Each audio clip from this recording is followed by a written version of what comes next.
Addition लेके, जैसे कि गांधी जी ने लिया 100 साल के बाद कांग्रेस का। देखिए, कांग्रेस कार्य समिति की बैठक का इंतजार करिए। बाकायदा वहाँ प्रस्ताव आते हैं, चर्चा होती है, सुझाव आते हैं। उन सारे सुझावों के आधार पर उसके बाद ही तो कांग्रेस कार्य समिति निर्णय लेती है। मैं या शिव कुमार जी निर्णय नहीं ले सकते। कांग्रेस कार्य समिति चर्चा करेगी और उसके बाद उस पर राष्ट्र हित में और कर्नाटक हित में चर्चा होगी और उसके बाद उस पर निर्णय। चारों पैसा लग रहे राहुल गांधी के क्रेडिट है ಸರ್. ಬೆಳಗಾವಿಯಲ್ಲಿ ಮತ್ತೊಮ್ಮೆ ಏನಂತಾರೆ, ಬೆಳಗಾವಿ ನಗರ ಹೇಗೆ ಕಾಣ್ತಾ ಇದ್ದಾರೆ, ಒಂಥರ ದೀಪಾವಳಿ ತರ ಕಾಣ್ತಾ ಇದೆ ಸರ್. ಅಷ್ಟೊಂದು ಇದು ಯಾವ ತರ ಇದೆ? ಇದು ನಾವು ವಿಶೇಷವಾಗಿ ಇದು ದೇಶದ ಒಂದು ಇತಿಹಾಸ. ಕಾಂಗ್ರೆಸ್ ಇತಿಹಾಸ ಈ ದೇಶದ ಇತಿಹಾಸ. ಕಾಂಗ್ರೆಸ್ ಶಕ್ತಿ ಈ ದೇಶಕ್ಕೊಂದು ಶಕ್ತಿ. ಈ ಇತಿಹಾಸ ನಮ್ಮ ಬೆಳಗಾಮಲ್ಲಿ ಅವತ್ತು ಜವಾಹರ್ಲಾಲ್ ನೆಹರು ಮತ್ತು ಗಂಗಾಧರ್ ದೇಶಪಾಂಡೆ ಇಬ್ಬರು ಜನರಲ್ ಸೆಕ್ರೆಟರಿ, ಇಬ್ಬರು ಗಾಂಧೀಜಿಯವ್ರನ್ನ ಕರ್ಕೊಂಡು ಬಂದು ಇಲ್ಲಿ ಅವ್ರನ್ನ ಅಧ್ಯಕ್ಷರಾಗಿ ಇಲ್ಲಿ ಈ ಭೂಮಿಲಿ ಅಧ್ಯಕ್ಷರಾದರು. ಇಲ್ಲಿಂದ ಸ್ವಾತಂತ್ರ್ಯ ಚಳವಳಿ ನಡೀತು. ಅದೇ ರೀತಿ ನಾವು ಇವರು ನಮ್ಮ ಸುರ್ಜೇವಾಲಾ, ಸಿದ್ದರಾಮಯ್ಯ ನಾವೆಲ್ಲ ಸೇರಿ ಇಲ್ಲಿಂದನೇ ನಾವು ಪ್ರಜಾಧ್ವನಿ ಆ ನೀರನ್ನು, ಗಾಂಧಿ ಬಾವಿ ನೀರನ್ನು ತೆಗೆದು ಚೆಲ್ಲಿ ಕಸ ಗುಡಿಸಿ ಈ ರಾಜ್ಯದಲ್ಲಿ 136 ಸೀಟು ಬಂದಿದೆ. ಮತ್ತೆ ಇದನ್ನು ಇಲ್ಲಿಂದನೇ ಈ ದೇಶಕ್ಕೆ, ಈ ರಾಜ್ಯಕ್ಕೆ ಮುಂದೆ ಯಾವ ದಿಕ್ಕಿನಲ್ಲಿ ಈ ಜನತೆಗೆ ತೆಗೆದುಕೊಂಡು ಹೋಗಬೇಕು ಅನ್ನೋದನ್ನು ತೀರ್ಮಾನ ಮಾಡಲಿಕ್ಕೆ ಈ ಒಂದು ಸಮಾವೇಶ ಇಲ್ಲಿ ನಡೀತದೆ, ಮೀಟಿಂಗ್ ನಡೀತದೆ. ಸೊ ಆ ಕೆಲಸ ನಾವು ಮಾಡ್ತೀವಿ. ಮಿಕ್ಕಿದ ವಿಚಾರ ಎಲ್ಲ ನಾವು ನಿಮಗೆ ತಿಳಿಸ್ತೀವಿ. ಸರ್, ಈಗ ಈ ಜೈಲು ವ್ಯವಸ್ಥೆಗಳು, ರಾಜ್ಯದ ಜೈಲು ವ್ಯವಸ್ಥೆಗಳು ದುಡ್ಡು ಕೊಟ್ಟರೆ ಏನೆಲ್ಲ ಸಿಗುತ್ತೆ ಅನ್ನೋದು ಮತ್ತೊಂದು ಸಾಬೀತಾಗಿದೆ. ಬೆಳಗಾವಿ ಜೈಲಲ್ಲಿ ಐ ಡೋಂಟ್ ವಾಂಟ್ ಟು ಅದೆಲ್ಲ ನನಗೆ ಅದೆಲ್ಲ ಡಿಸ್ಕಸ್ ಮಾಡಕ್ಕೆ ತಯಾರಿ.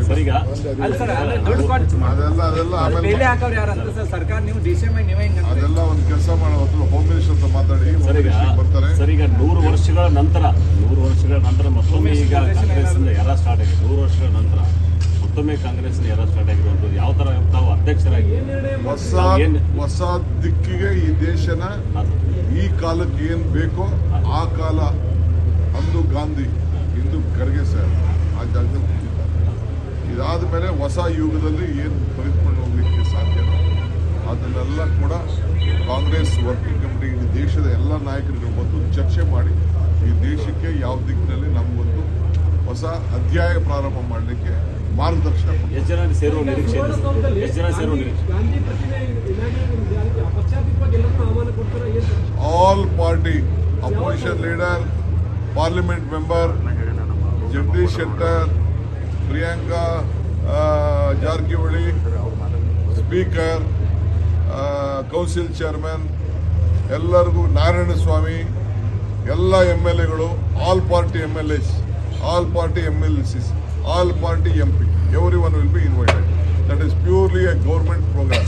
Public will not be invited. ಕೆಲವು ಗಾಂಧಿ ಸ್ವಾತಂತ್ರ್ಯ ಹೋರಾಟಗಾರರನ್ನ, ಬೆಳಗಾಮಲ್ಲಿರುವಂಥ ಸ್ವಾತಂತ್ರ್ಯ ಹೋರಾಟಗಾರರು ಅವ್ರನ್ನ ಇನ್ವೈಟ್ ಮಾಡ್ತಾ ಇದ್ದೀವಿ. ಈ ನಮ್ಮ ದೇಶಪಾಂಡೆ, ಗಂಗಾಧರ್ ದೇಶಪಾಂಡೆ ಫ್ಯಾಮಿಲಿಯವ್ರು ಇನ್ವೈಟ್ ಮಾಡ್ತೀವಿ.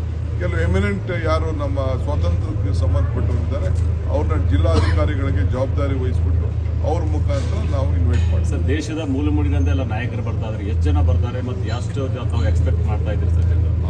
ಆ ನಾಯಕರು ಬರೀ 600-500 ದೇಶದಿಂದ ಬರೋಂಥ leaders, PCC president, ACC general secretaries, working committee members, opposition leaders ಅಂದರೆ CLP ಲೀಡರ್ಸ್, MP 140 MP ಇದ್ದಾರೆ, 140 MPs ಇಲ್ಲಿ ಬರ್ತಾ ಇದ್ದಾರೆ.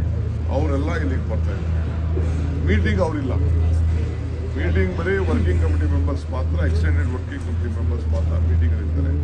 2ನೇ ದಿನ ಸಮಾವೇಶಕ್ಕೆ ಅವರೆಲ್ಲ ಇರ್ತಾರೆ. ಮತ್ತಷ್ಟು ಸುದ್ದಿಗಳಿಗಾಗಿ ನೋಡ್ತಾ ಇರಿ ಪಬ್ಲಿಕ್ ನ್ಯೂಸ್ 24x7. ಇದು ಸತ್ಯದ ಧ್ವನಿ.